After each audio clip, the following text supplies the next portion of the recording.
बिस्मिल्लाहिर्रहमानिर्रहीम। मैं हूं सलमान भट्ट। अमेरिका अफ़गानिस्तान से निकल रहा है और अफ़गानिस्तान में जो एक गेम चल रही थी पिछले 20 सालों से वो यकसर उलटती हुई दिखाई दे रही है। अमेरिका का जो अफ़गान तालिबान के साथ अमन मुआहिदा हुआ था, उस अमन मुआहिदे की जो एक इंतहाई अहम कड़ी थी कि जिसके मुताबिक अमरीकी अफवाज मई 2021 तक अफ़गानिस्तान से इन्हला कर जाएंगी, निकल जाएंगी और बदले में जो अफ़गान तालिबान हैं वो अफ़गान सरजमीन अमेरिका या उसके किसी इत्तेहादी के खिलाफ इस्तेमाल नहीं होने देंगे। अब ये तो था अमेरिका और अफगान तालिबान का अमन मुआहिदा। अब उसमें जो एक इंतहाई अहम पेशरफ्त और डेवलपमेंट हुई है, वो उस पर जाने से पहले मैं आपको एक बात बताऊं कि हम सबको पता है, आप सबको पता है कि किस तरह पिछले चंद अरसे से अफगान गवर्नमेंट परेशान है। चूंकि अफगान गवर्नमेंट का और तालिबान का कोई अमन मुआहिदा वो किसी नुक्ते पर नहीं पहुंच सका, और दूसरी जानिब जब अमेरिका अफगानिस्तान से निकल जाएगा तो उसके बाद अफगान गवर्नमेंट को बहुत ज़्यादा परेशानी इस वजह से भी है कि जो अफगान सिक्योरिटी फोर्सेस हैं,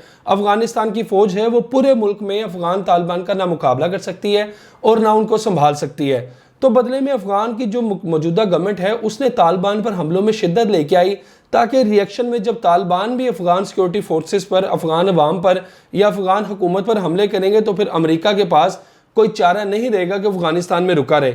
मगर बज़ाहिर जो अमरीकी इंतज़ामिया ने, अमेरिका की मौजूदा हुकूमत ने अफगान गवर्नमेंट पर जो एक नया बम गिराया है, वो बम अफगान हुकूमत के लिए किसी बड़े सानहे से कम नहीं है। वो बम एक ख़त की सूरत में सामने आया है कि जो ख़त अमरीकी इंतज़ामिया ने लिखा है अफगान हुकूमत को, उस खत में एक लाहे अमल बताया गया है कि जो अफगान हुकूमत के तमाम तर ख्वाबों पर उसने पानी फेर दिया। इस खत में अमरीकी इंतज़ामिया ने वाज़े तौर पर अफगान हुकूमत को वार्न किया है कि जब अमरीका अगर अफगानिस्तान से अपनी फ़ौजें निकाल लेता है तो यकीनन तालिबान की जानिब से मज़ीद इलाके उनके कब्ज़े में जा सकते हैं, जिसके बारे में अफगान हुकूमत को सोचना पड़ेगा। इस खत की अहम बात यह है कि जो बाइडन इंतज़ामिया की जानिब से एक 8 सफ़ात पर मुश्तमिल एक लाहे अमल अफगान हुकूमत को दिया गया है कि जिसमें उन्हें बताया गया है कि अफगानिस्तान में एक ऐसी नई हुकूमत का क़याम अमल में आना चाहिए कि जिसमें तालिबान की भी शराकत दारी हो। यानी कि अमेरिका ने ढके छुपे अल्फाज में वाज़े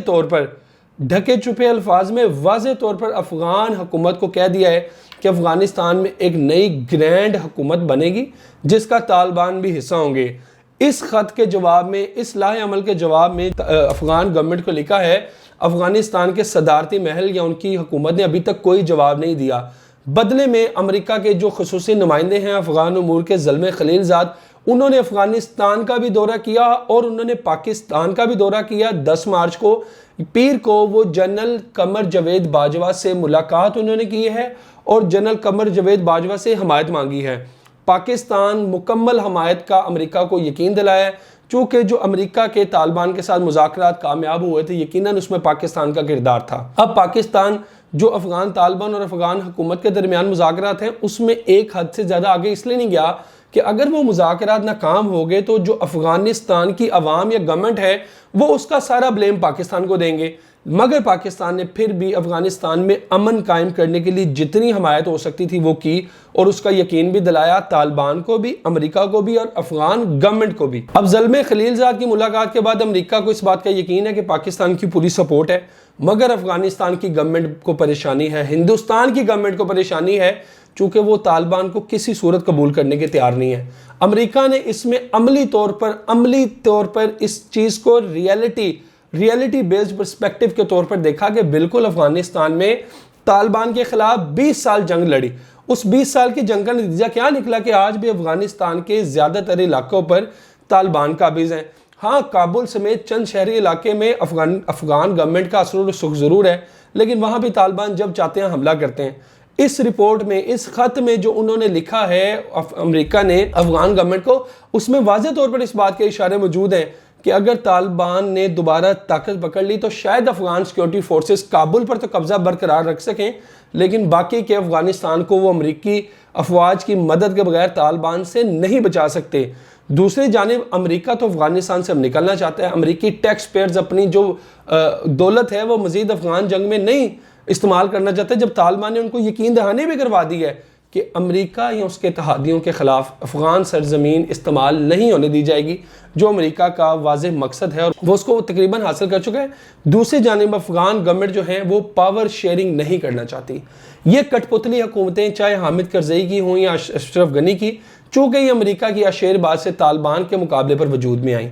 अब यह हुकूमतें तालिबान के साथ पावर शेयरिंग नहीं करना चाहती और तालिबान भी दूसरी जानिब जाहिर सी बात है अपना लीगल राइट, क्योंकि अमेरिका ने उनसे हुकूमत छीनी थी, उसको वापस चाहते हैं। बहरहाल पाकिस्तान एक हमसाया मुल्क होने की हैसियत से और एक ब्रदर इस्लामी मुल्क होने की हैसियत से चाहता तो यही है कि अफगानिस्तान में अमन हो और अमेरिका वहाँ से निकल जाए और अफगान अपने माबेन जो मामलात हैं उसको तय करें। मगर अफगान गवर्नमेंट हिंदुस्तान जैसी हुकूमतों की आशेरबाद पे बिल्कुल तालिबान के साथ लड़ाई करने की कोशिश ना करे। हिंदुस्तान अफगान गवर्नमेंट को थोड़ा सा दाना ज़रूर डालता है, उनकी मदद करता है, उनको पैसे देता है, मगर ये जंग जो है अफगान की है, अफगानों की, और अफगानों को इसके हल में से निकलना है। और दूसरी जानिब पाकिस्तान जैसे, ईरान जैसे हमसायों से यकीनन मदद तलब करनी चाहिए अफगानिस्तान को, मगर हिंदुस्तान से दूर रहना चाहिए। जो बाइडन ने अपने इस ख़त में अक़वाम मुत्तहिदा समेत चीन से, पाकिस्तान से, रूस से, ईरान से और हिंदुस्तान से भी कहा है कि वो इस अमन अमल में अपना किरदार अदा करे। हिंदुस्तान से सिर्फ इसलिए अमेरिका ने कहा है क्योंकि अमेरिका उसको अपना बगल बच्चा बना रहा है और ये सब जानते हैं कि अफगानिस्तान में ना हिंदुस्तान का कोई किरदार है, ना रहा है और ना ही होगा। तो मैं उम्मीद करता हूं कि आने वाले दिनों में देखते हैं कि जब 1 मई जून पास आ रहा है, अमरीकी अफवाज का इनहला वहां से हो जाएगा, तो अफगानिस्तान में अमन के लिए अफगानों को सोचना चाहिए। तालिबान और अफगान हुकूमत को, पाकिस्तान को भी अपना मस्बत किरदार अदा करना चाहिए। हिंदुस्तान को भी शर्म और होश के नाखून लेने चाहिए कि वो दाइश के ज़रिए या NDS के ज़रिए जो अफगानिस्तान में बदअमनी और पाकिस्तान में फैला रहा है उससे वो बाज रहे।